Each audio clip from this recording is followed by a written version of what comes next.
Crisp and sunny autumn days bring out the best in New England, and few places do fall better than Jackson, New Hampshire. This September, we decided to spend a full day in Jackson, visiting several of our favorite spots, including this abandoned apple orchard. Once a farm, it is now an overgrown meadow full of gnarled old trees. The apples are quite tart, but perfect for pies and cider. We made ourselves a delicious crisp later that night. We love apple picking, but foraging wild apples on a long-abandoned farm adds a little extra adventure. The hike out here is a little over a mile round trip on wide-open, well-groomed trails. On our way back into town, we stopped at Jackson Falls, an impressive roadside cascade that requires no hiking to enjoy. Afterwards, we dropped off our friend and headed out for an epic sunset hike up Mount Doublehead, a scenic peak about 5 minutes from town. As implied by its name, Mount Doublehead has 2 summits, each of which rewards you with a spectacular view after a steep but relatively short hike.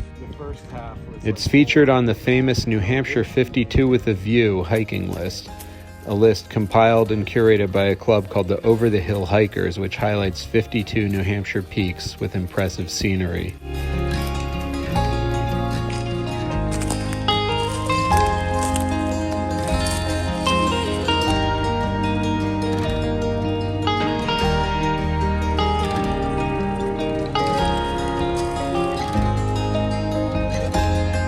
Doublehead is one of our favorite hikes in the White Mountains, and we like to hit both summits in a clockwise loop, heading up the north summit, crossing over to the south summit, and then heading back down. This loop is approximately 4 miles, with just over 1,700 feet of elevation gained along the way.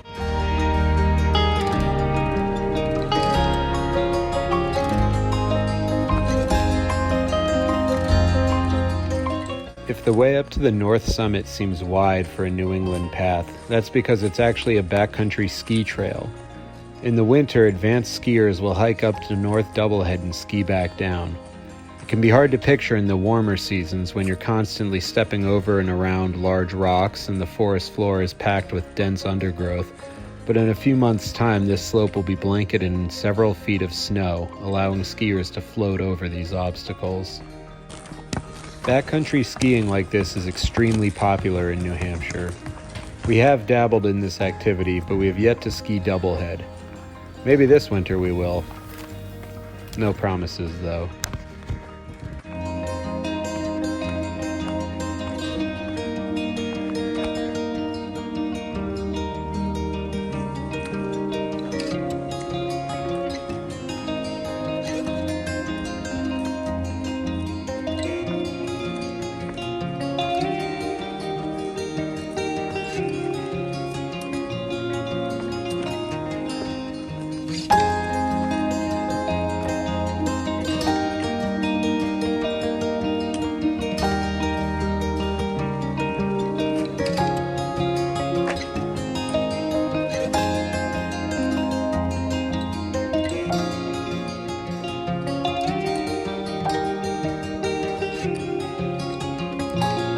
There's a log cabin at the North Summit which you can rent if you want to stay the night.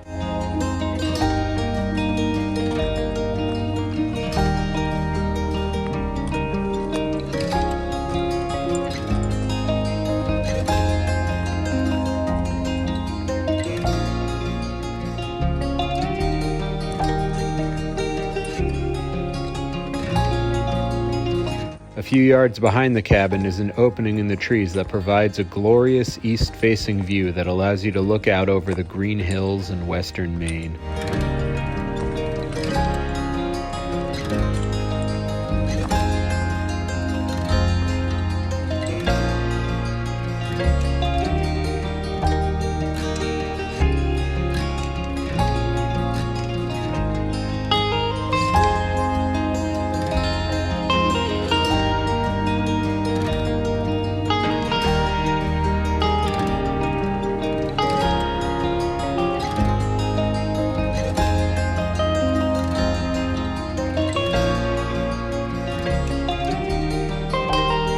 While this is a lovely spot to relax, the setting sun waits for nobody, so we didn't linger too long.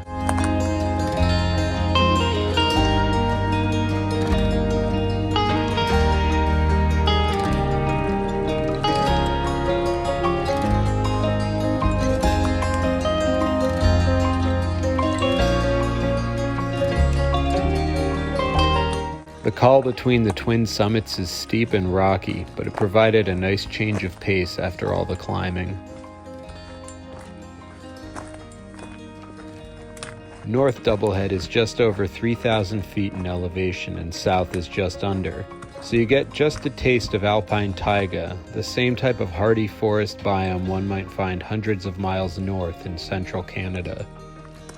Taiga is less biodiverse than the deciduous forest below, and characterized by its high density of conifers, mosses, shrubby lichens, and ferns.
The real payoff of this hike is the tremendous west-facing view from the top of South Doublehead, which allows you to look out over not only the town of Jackson, but the highest mountains in the region as well.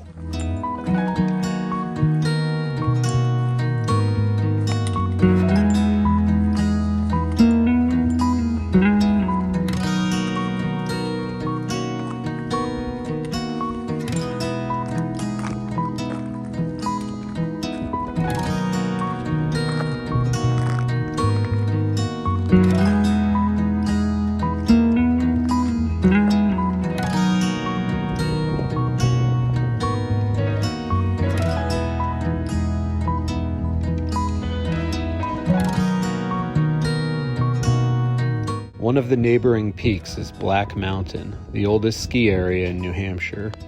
It's easily identifiable by the ski runs carved into its forested shoulder.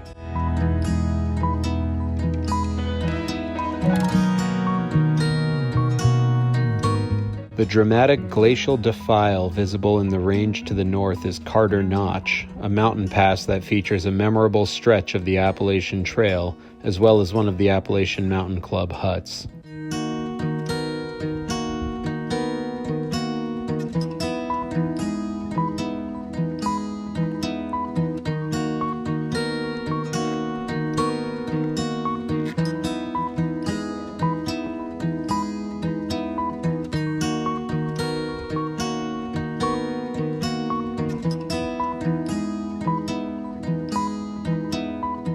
The sky was a little stingy when it came to color that night, but it was still a stunningly beautiful place to watch the sunset.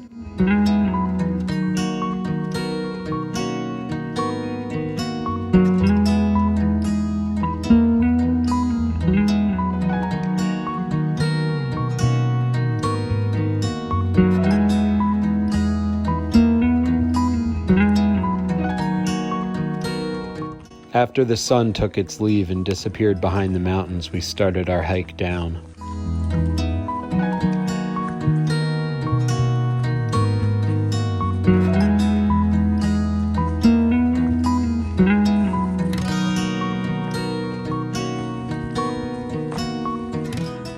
Our headlamps were on within seconds as the dense taiga amplified the darkness around us.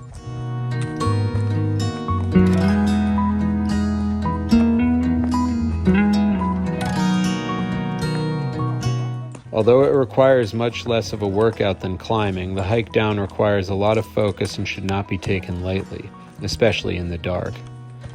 Anytime we anticipate a possibility of hiking in the dark, we make sure to bring at least 2 light sources each, in case one of them becomes faulty or gets lost. That being said, the hike down was very direct and painless, and before long we were back at the car, ready for a big dinner and a good night's sleep after a very full and pretty perfect fall day.